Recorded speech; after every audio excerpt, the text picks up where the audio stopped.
Hello, friends.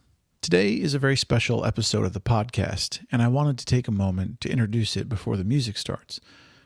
My dad's 86th birthday would have been just a few days ago, and to honor him, we actually recorded this episode back in October of 2019, knowing that we were going to wait 5 months to release it. But I wanted to introduce it because today we're in the middle of the COVID-19 pandemic, and travel, which is something we talk about in various forms on the podcast, is obviously temporarily on hold. But my hope is that this episode serves as a reminder that it is just that. It's temporary. As my dad and many other wise people have said before, this too shall pass. Before you know it, the world's going to get back to normal, the borders will open to travelers once more, and we're all going to have plenty of toilet paper. As a side note, I really recommend using a bidet. You'll never feel so fresh, and it solves 99% of your toilet paper problems. So, that said, have faith in the goodness in humanity because there's a lot of it, and much more of it than the media would lead you to believe. This is a tough time for the world, and having lost my father only a year and a half ago, I really do feel for all the people that are suffering loss right now and who are going to continue to do so long after Corona is gone away. I hope you enjoy this episode as a tribute to my dad. He was a wonderful, wonderful man. And thank you again for listening. With no further ado, welcome to the Memories of a Moonbird podcast, exploring life one story at a time.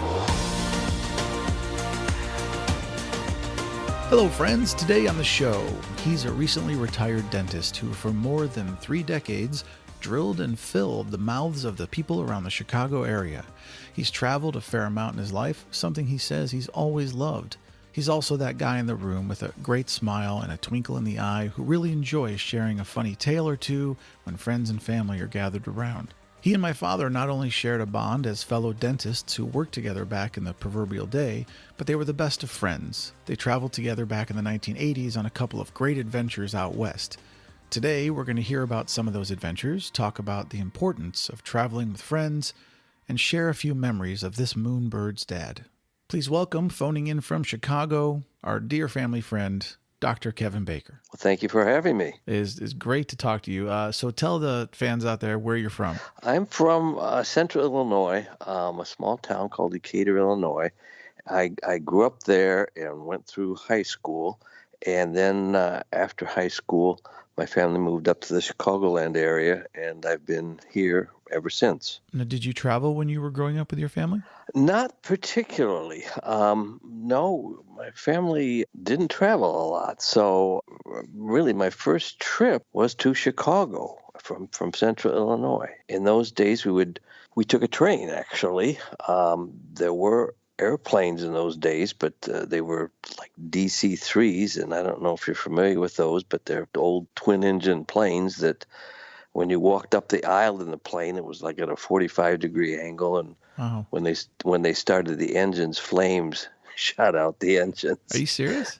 Oh no, quite serious. Yeah. It was rather intimidating, and I can always remember the stewardesses. Like if you flew in the summertime, just from Central Illinois to Chicago, there would just be sweat beaded up on their foreheads. I mean, because there was no air conditioner or anything like that. So train trips, the same thing. I always loved riding trains and still do today. So that was really the. Where was the first place outside of Chicago, or outside of Illinois, I should say, that you actually traveled? Okay, that would be. I have had an uncle of mine who taught at a college in Kansas that I ended up going to in a town called Atchison, Kansas, and it's right on the Missouri River by St. Joe, Missouri, and that was really the first long-distance trip, which was probably about an 8-10 hour trip in those days by automobile, and that was the first trip at any distance, let's put it that way. Yeah. Now, do you have a specific memory of when you discovered that you liked to travel?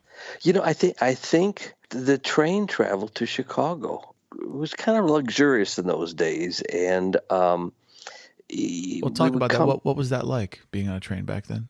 Well, it was everybody dressed up. There was nothing casual about it, and it was something to look forward to. And then my mom, like during the holiday season, at Christmas time, she would put us on the train, and we would all come up to. It used to be a store in Chicago called Marshall Field's. It was famous, and The department store, huge, yeah. huge department store. It's a Macy's now, but they had a dining area there called the Walnut Room, and it had a very elaborate Christmas tree and decorations. And so she would bring us up for lunch at the Walnut Room. We would take the train, and And was this about 1958, 1962, somewhere around there? yes, yeah, exactly. Yeah, the probably the early '60s, I would say. And the Walnut Room is still in existence today, and it's still very popular during the holidays. So they kept that tradition alive.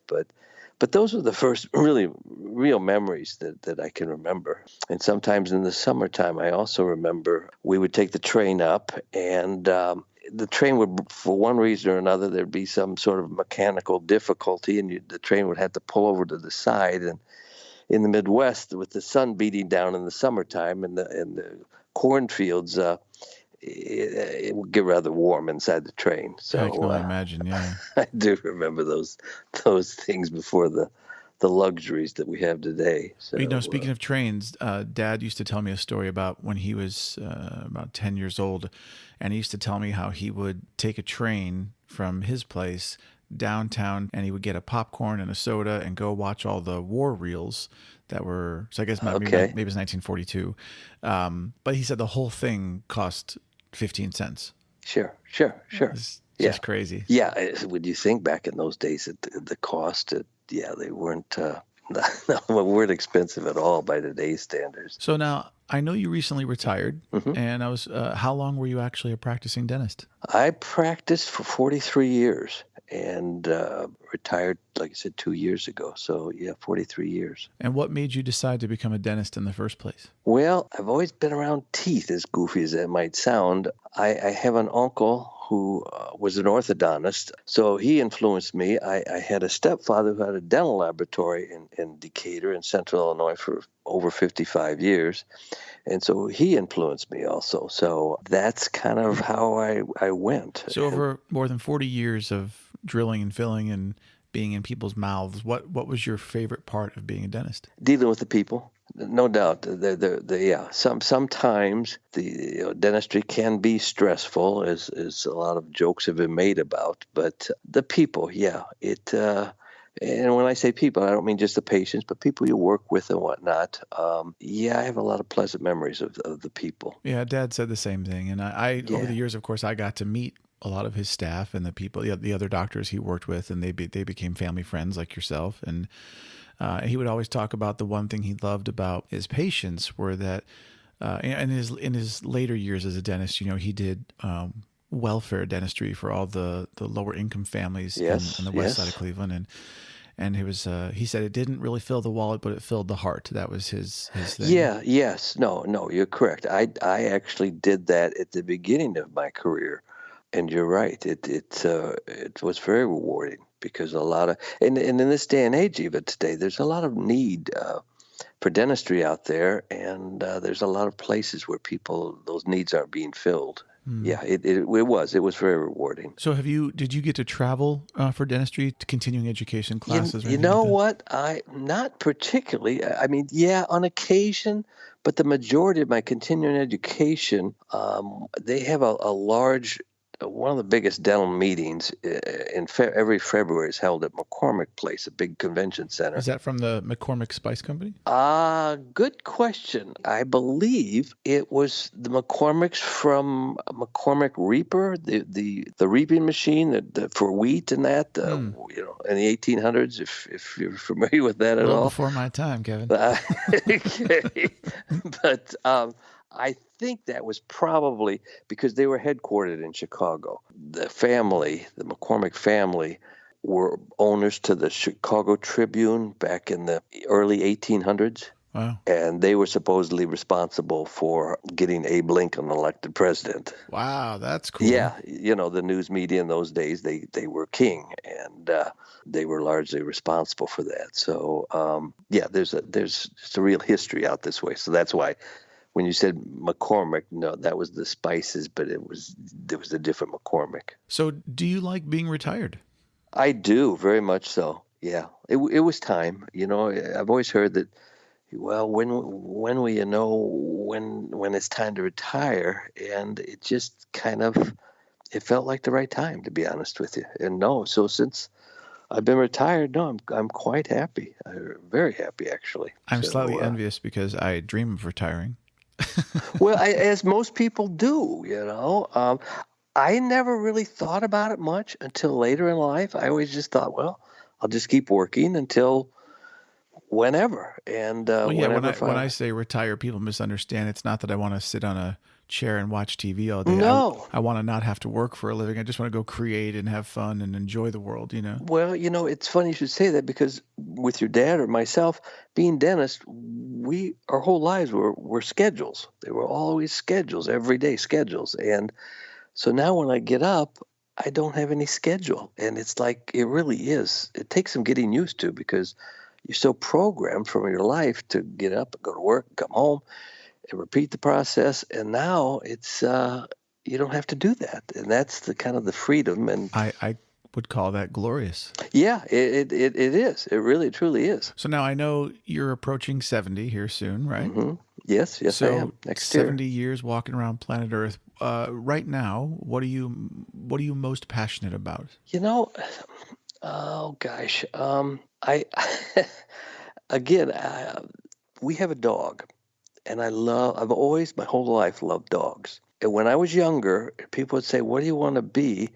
There were three things I thought about being. And one was a veterinarian, one was a dentist, and one was an airline pilot.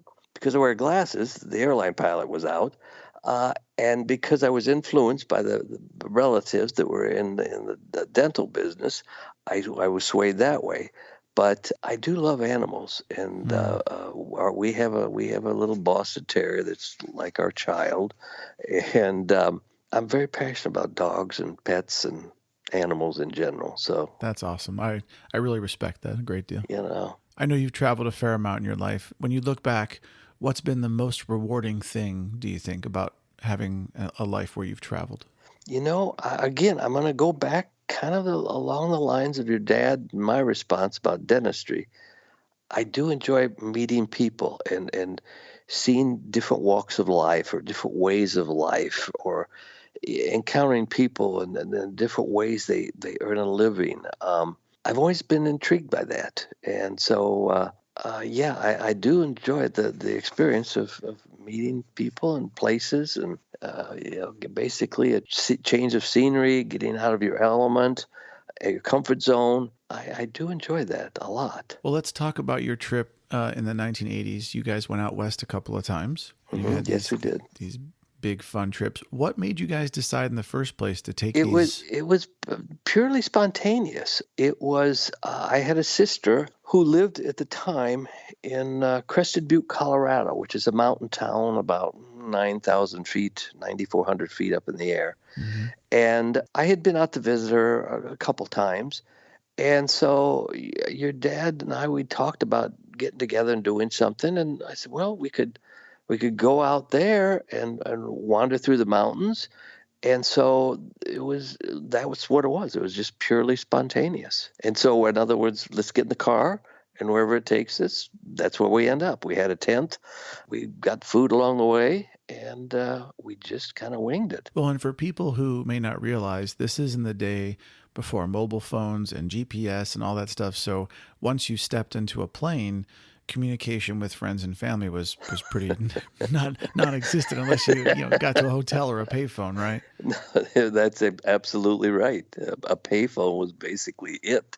And when you're in the mountains, payphones are kind of few and far between. So, yeah, you were kind of cut off from your comfort zone and your loved ones. So, yeah, I mean, it must have it been really great on some level to have that kind of freedom and it was looking back now. Yeah, because you can't have that now. And when you look back, it's I mean, it just right now a big smile crosses my face because of all the different stops that we made and just the different things that we did. It really was. It was a trip of a lifetime, truly. I mean, just great memories. Now, did you guys get into any kind of mischief while you were out there? Well, we would drive all day to get to where we were going, and then we would go and get something to eat, and then we'd find some water hole that we could get some rum and cokes, because both your dad and I like those drinks, and basically just take it all in. So you guys weren't secretly arrested at a bar fight or No, anything? no. There's no records anywhere to be dug out on us, so that's a good thing. Or any But that you would admit to? that's right. That's correct. But And where, remind me of all the places you guys went? well, on that particular trip, we flew into Denver, and then we rented a car, and we drove to Crested Butte, where my sister lived at the time, and we camped outside of Crested Butte. To this day, I've probably never seen so many stars in my life as sleeping out at that elevation allows, and there was no ambient light, so it just millions and millions of stars. And then from there, we went to Durango, and then we got on what was called the $1 Million Highway. I'm sorry, we went to Telluride first. And then between Telluride and Durango is this highway that's chiseled out of the mountainside called the $1 Million Highway. And it's a real white knuckle trip, basically, because there's only 2 lanes and there's no barriers on the outside lane. So if you go over, you go over. And so yeah, we did that. And then that night we camped in Durango. And then the next day we picked it up and we went to Santa Fe, New Mexico, and that's a unique town with a unique flavor to it. And we were there for 2 or 3 days in Santa Fe, and all the Western art and Indian art, and really neat place. And then from there we went to Taos, New Mexico, which is a very much smaller community with a Taos Pueblo, and but real history. And then from there we went to the Great Sand Dunes. We made a stop there, and then we went back into Denver, and then flew back out of Denver. So That's an awesome trip. it was. I'm gonna say, I don't know, 800, 1,000 miles probably in about a week's time, and those were hard miles, those mountain miles. Yeah. And yeah, it really was. It was special. Did you guys plan ahead for hotels and stuff, or was this, because I know back in the day it was a lot easier to just roll into a town and get a hotel room? That's exactly what we did. No, there was no planning whatsoever. It wasn't, that's what I mean. When I say spontaneous trip, no, we didn't sit down and discuss it or talk about it over the phone. Okay, we'll stop here this night and there that night.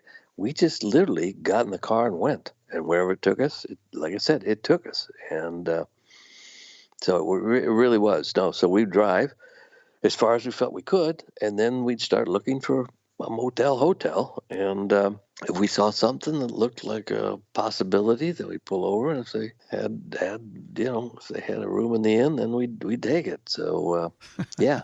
That's awesome. Yeah, it was really pretty cool, actually. So where, of all the places you've been in your life, where would you say is the most fun or interesting place that you've been? From a scenic standpoint, I mean, the mountains are magnificent. Well, my wife and I took a trip from Los Angeles to San Francisco along Highway 1, and went through Santa Barbara and by the Hearst Castle, and then up through Carmel, Monterey, and then into San Francisco, and then actually up into the wine country from there. And that was a pretty special trip, just from scenery and quaintness of the different towns that you went through. I have to tell you, I'm going to insert another shameless plug about my podcast and say that there's an episode coming soon called An Unexpected Blizzard, which is a companion piece to a post I wrote on the website that's about a trip that Dad and I actually took. And we did the same drive from LA up to San Francisco on the one, stopped at Hearst Castle, did Big Sur, all that stuff, and then we went over to Yosemite. It's a very special story, and so listeners, look forward to that. Yeah, that trip. Yeah, that if you've never done that, that's right up there. I mean, just the scenery alone is well, it's breathtaking to say the least. When you travel somewhere new, what's your favorite way to get acquainted with a new place? Do you go out for food? Do you go to a bookstore? Do you talk to people? Yeah, oh sure, restaurants is a good place. Actually, just shopping in general. All the little bitty quaint shops and whatnot you could wander in and out of, and that basically is, I think, the easiest way. I like bookstores. I like tea shops. Anything like that you could kind of go one on one with people, and you ask them, okay, where's a good place to eat, or where's a good place that has some great scenery. That's probably the easiest. Although the one trip that your dad and I took to Las Vegas, and on that trip we went from Las Vegas to Zion to Bryce Canyon to Cedar Breaks and then back to Las Vegas. We found out about that again, totally spontaneous. A fella that worked in one of the casinos wrote it on a cocktail napkin, drew a map, and said, we said, well, we're kind of tired of Las Vegas. Is there any place we can go to, kind of get away from it all? And he took an ink pen on a cocktail napkin and drew the map, and that's how we made that trip. Oh my God! So your cocktail napkin is modern day Pinterest. That's correct. That is correct. That was our internet. That is fantastic. So, so yeah, I mean, yeah, obviously word of mouth and talking to locals. That's probably the best source I could think of. So is there somewhere that you haven't traveled yet that you'd like to go? Yeah, we've never been to England or Europe, and specifically in Europe, Italy. I would like to see those places. Is there anything that you don't like about traveling? I suppose security and the hassle of time or lack of time, and basically a day's lost going and coming kind of automatically today, whereas in the past it wasn't really like that. But that's the thing I really don't like about traveling today. Yeah, I'm not a big fan of long airplane rides, but I know they're necessary, and I just keep saying over and over again, we really need to invent the transporter. Yes, yes.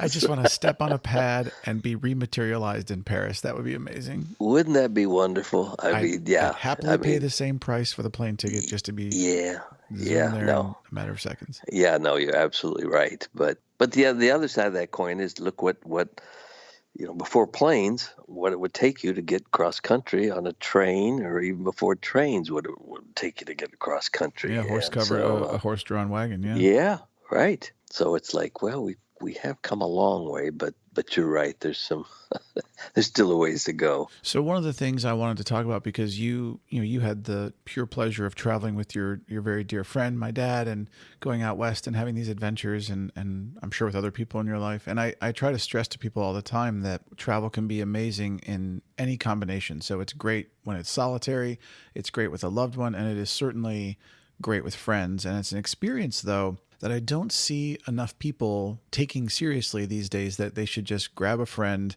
hop in the car, and go somewhere. It doesn't matter what the destination is. Just do something fun, but make these memories. And you and I have often talked about, at the end of your life or the later years, you look back and you go, wow, all that stuff that I thought was important, the phone bill, the deadlines, none of it matters. No. And that's what you said to me, and I've taken that to heart. And it's a big part of what I do, is realizing I want to learn from the perspective of people older than me. And if they're looking back and they're saying, hey, none of that stuff matters, what matters is these relationships with your friends and the memories you make together, then that's going to be the focus. I'm going to trust that experience, and I want to make that the focus of things. Oh, without a doubt. When I look back now, and I can remember almost every trip that I ever took. Let's take, for example, the trip that your dad and I took, and one of them, the one to Colorado. I remember flying from Denver back to Chicago, and I thought to myself, now, we've got to do this more. I mean, and every trip I've ever taken, when the trip was over, I thought, no, you have to really make the effort to do this more often than you do. And then I go back to work, and before you know it, time's gone by, and you go, wait a minute, I should be doing this more than I do. And so, yeah, you really do have to kind of work at getting away from the responsibility of life and do what you enjoy, because these are the things I remember now looking back. Okay, I don't remember all the days at the office where things went wrong or went bad, but the really good things like this is what you remember. So yeah, that's really what kind of life is all about. But you really do kind of you have to kind of work at it. I did, and probably still do, to be honest with you. So Yeah, I think we live in a society that does, at least in America. I can't speak for other countries because I think some other places I've been are different. But in America, we very much live in a culture that says work hard, get the house, get the yeah, car, have the kids, do these things, get them all their toys, yes, get yourself this, get the yes. sports car. I don't necessarily subscribe to that. I think having a roof over your head and food on your table is important, but I'm much more like you that hey, life is about living, not about material things, and don't let this society convince you otherwise because you'll be robbed of these fundamental experiences that you'll look back and wish you had done. Oh, absolutely. Because, like I said, that truly is the old adage: you don't take any of it with you. And again, where I'm at in life now, yeah, okay, you could have all the stuff you want, but you don't take any of it with you. And the other old adage is for as you get older is it seems like a lot of what you have is memories. And so, like I said, I'll sit here and just talking to you about your dad and these trips that we took. I mean, that's in a nutshell is what it's all about, I think. So yeah, the other stuff comes and goes, but with dear friends and family and loved ones, and that's yeah, those memories. Yeah, my just the other day, my wife and I were talking, and we were talking about again that trip, and we stopped in Carmel, and we were talking about kind of really cool places we remembered, and I remember being in Carmel, and there was a little. It was just a tiny little, like a country French bistro restaurant, open air kind of place, and you went in and had maybe sat 10 people, and they served you out of a pan, and oh my gosh, it was just spectacular, and it just yeah, those are the things you remember. Well, speaking of food, do you have a favorite food? I love Italian food. I I love Italian restaurants and Italian food. And Well, Chicago has great Italian food. yeah, yeah, it has phenomenal Italian food. And so yeah, I would say Italian food is at the top for me. So, last meal on earth, you get to choose, magically appear in front of you, whatever you want. What would you, specific dish or whatever would you have in front of you? Oh gosh, I love chicken dishes. I love chicken. When I was in dental school, people say all you have to throw at baker is either a cheeseburger or chicken, and that's probably true today even. So I love the Italian dishes that have some sort of chicken in it, and love pasta. I just love all that stuff. I'm going to have to second your choice that Jolene and I both love Italian food. I have a few other cuisines I love as well, like Greek and I love French Yes. food, but Italian and pastas are in my top three. So that's Yeah. thumbs up. Yeah. Oh, without a doubt, you can't go wrong. That's how I see it. You just can't. Well, it is And kind of hard to screw up pasta, really. it I mean, really is. No, no, you're right. It really is. But especially the more traditional Italian restaurants, and boy, they've got that down to a science is how they can come up with that food. Because oh my. But I also like I said, on trips you'll find all these quaint places. Like I said, whatever your taste are, you can find it no matter where you go. I think traveling today, a substantial part of it is for the food. I mean, just it's amazing the stuff you can find out there. No, it really is. I mean, yeah, it's never ending and ever evolving. Yeah, the beauty of it is there's actually, I mean, I believe there are more choices out there of things to experience, taste, touch, feel, etc., than I will ever have time for. And I think Yeah, that's awesome. I think you're absolutely correct. I think you're absolutely correct. Although I must say, and we've had this discussion before, you and I, your mom is one of the all-time best cooks. Okay, I when agree. she could cook something that I can't stand, that she'll make it and I'll love it. and she has that ability, Well, and you will so put a huge smile on her face when she hears this. no, That's it's the truth. It's the truth. And Mary, my wife, said the same thing. She said, "Man, let me tell you, when those meals we used to have, oh my gosh, we would just be in awe of her." And well, you'll no. be glad to know that she still cooks. She still cooks enough food for 26 people when there's only dinner for three. So I remember those. I think I remember Mary telling me those grocery store trips where she'd have 2 and 3 baskets. She'd be pulling all at once. you never And leave mom's without leftovers. It's great. no, no, no. The food was just outstanding, outstanding. So looking back on your whole life of travel, is there any lesson about traveling specifically that you wish you had known when you first started that you might tell someone today who's just starting out traveling? I wish earlier on I'd have been more spontaneous than I was, because we used to early on, oh, let's plan this and this. And then once I found that I kind of enjoyed being more spontaneous than not, I probably have more fun, to be honest with you. And I know the old adage of planning a trip is half the fun, but there's some to spontaneity that I really enjoy. And I actually agree. And I think where I fall on it, and I think you'll probably be the same, is that I think people mistake the planning portion for a regimented schedule. And that's never what I mean. When I say plan a trip, I say, okay, you're going to go to England for a week, do the research, figure out what's available, understand how the public transportation systems work so you can buy a tube pass ahead of time. If there's a museum you want to see, buy the pass ahead of time so you're not waiting in line. It's all about optimizing your time so that when you're walking around the city of London and you go, what's that? You can just go off and go do it and don't have to be stuck to well, we have to be at so and so at 4 o'clock.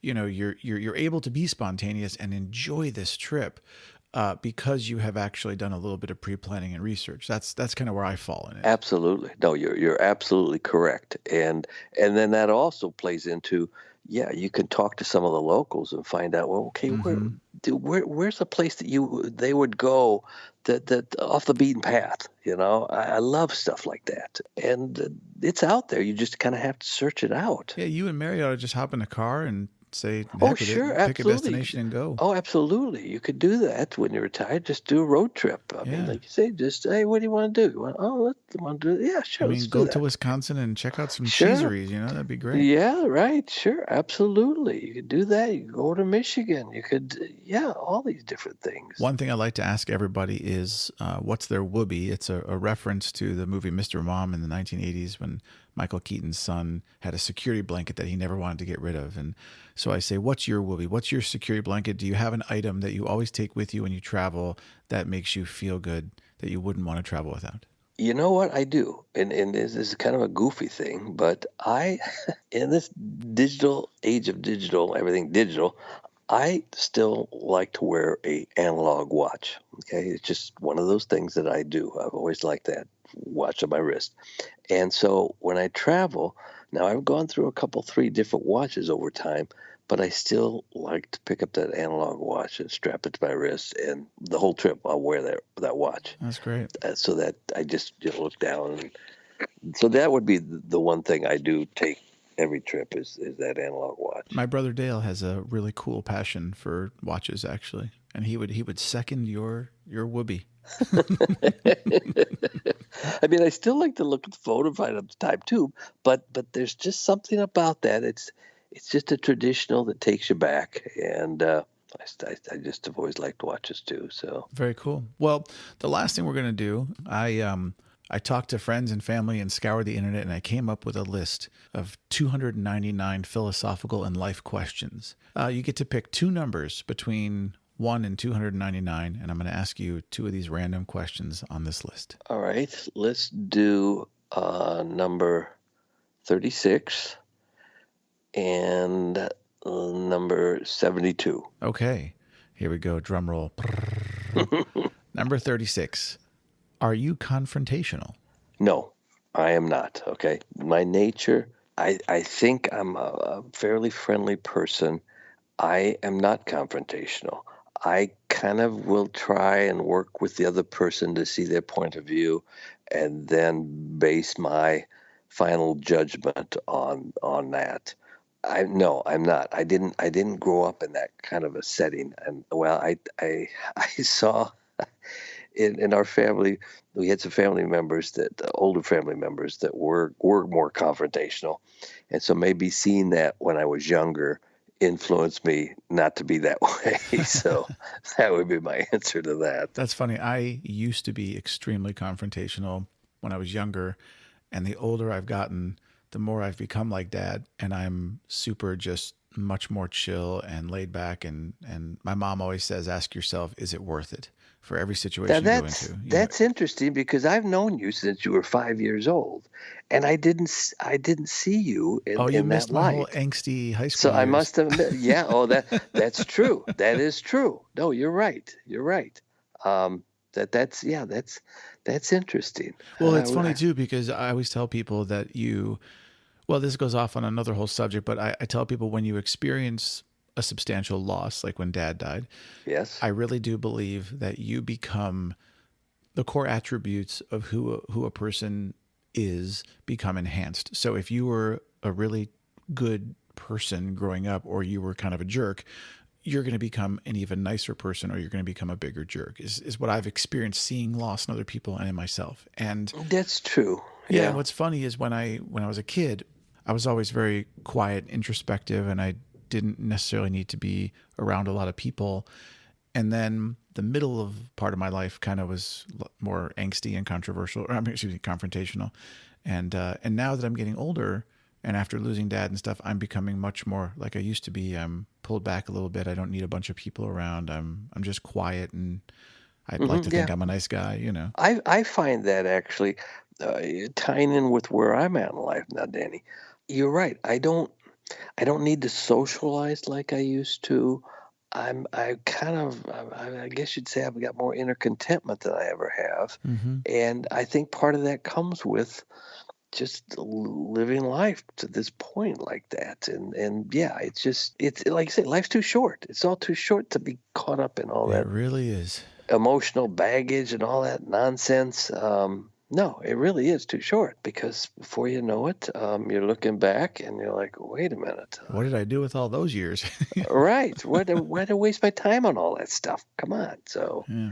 yeah, for sure. So your other number, did you say 72? Yep. All right, here we go. Number 72. The last question for Kevin. What's the most exciting thing that's happened this past year? Oh, golly. Oh, boy. I could say, okay, you're going to find this humorous. This goes under the head of what goes around comes around. Okay, I can't wait to hear this. I have had a lot of dental work on myself this last year, Danny. Okay. Okay. More than I've ever had previously in my life. Okay. So, Uh, yeah, everything I worked on somebody doing now, I'm having done on myself. So, yeah, I didn't necessarily practice what I preached, and now it's all come home to roost. So, yeah, to make a long story short, yeah, I've had some interesting dental appointments last year. So, God, that is fantastic. yeah, but the advantage is I have some friends that work on me, and so that's it's a more enjoyable experience that way. I know them, they know me. So yeah, that was the first thing that came to mind when you said what's the most exciting thing. Well, I'm glad that you consider dental work exciting. That's great. I did it all those years, so yeah. But it is. I do find it rather ironic that my wife's always going, "You got another dental appointment?" Yeah, I'm afraid I do. And You know, it just occurred to me. I forgot to ask you about music. You're a big music lover, right? yeah, we've always loved music, and Chicago's one of the things Chicago's known for is the blues, and so Mm-hmm. we used to frequent a lot of blues bars in Chicago.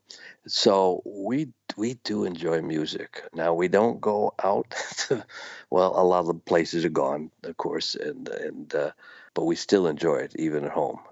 So yeah, we do like music a lot, and mostly blues rock kind of music, and that's kind of what we grew up with. That's so cool. So what about movies? Are you a Netflix person? Oh, very much so. Yeah, very much so. Well, what's one of your all-time favorite movies? Like, I think my favorite movie question to ask is if you're sitting home and it's cloudy out and you don't feel good and you just, you're bundled up on the couch and that movie comes on the TV and you're like, oh yeah, this is my comfort movie. What's that movie for you? Well, as far as a comfort movie, oh gosh, let me think. Now, there was a movie I came across this afternoon. I don't know if you're familiar with this movie. It was from 1963. It was a British movie, and it was called The Haunting. Can't think of the author's name who wrote the book, but it is an excellent, because it, like so many of the movies from that era, it plays with your imagination. And I started watching that, Danny, and I could not stop watching that movie this afternoon.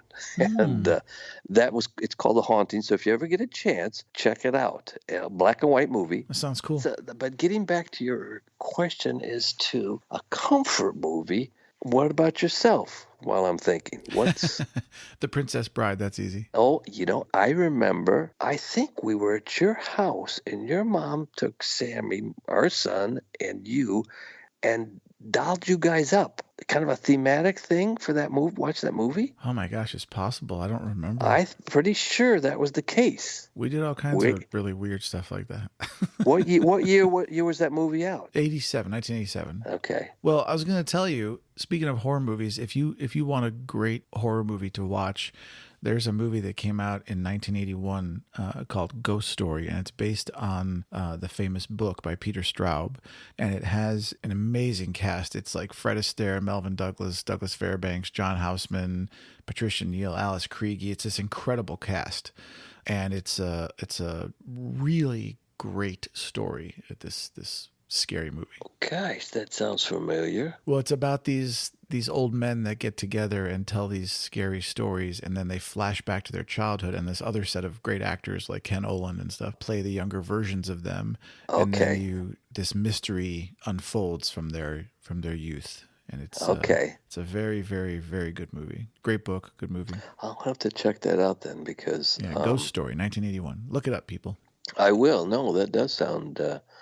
And like I said, I much prefer those type to the blood and guts in your face today. Yeah, I totally agree, actually. I'm not a fan of horror movies at all, but I really do enjoy a good thriller, that captivates the mind and the imagination. Yeah, absolutely. Where your imagination is like, wait a minute, what's around the corner here? And, for sure. What's happening? So, Kevin, I want to thank you so much for coming on the show today. I'm sure Dad is up there looking down and having a lot of smiles, and just thank you. Thank you for being here. No, thank you for inviting me. It was my pleasure. Well, the only thing left then is to have some chocolate in his honor. And as always, have a great day. All right. Thank you, Danny. If you'd like some more Moonbird in your life, and hey, who wouldn't? Head on over to memoriesofamoonbird.com or visit me on social media @memoriesofamoonbird.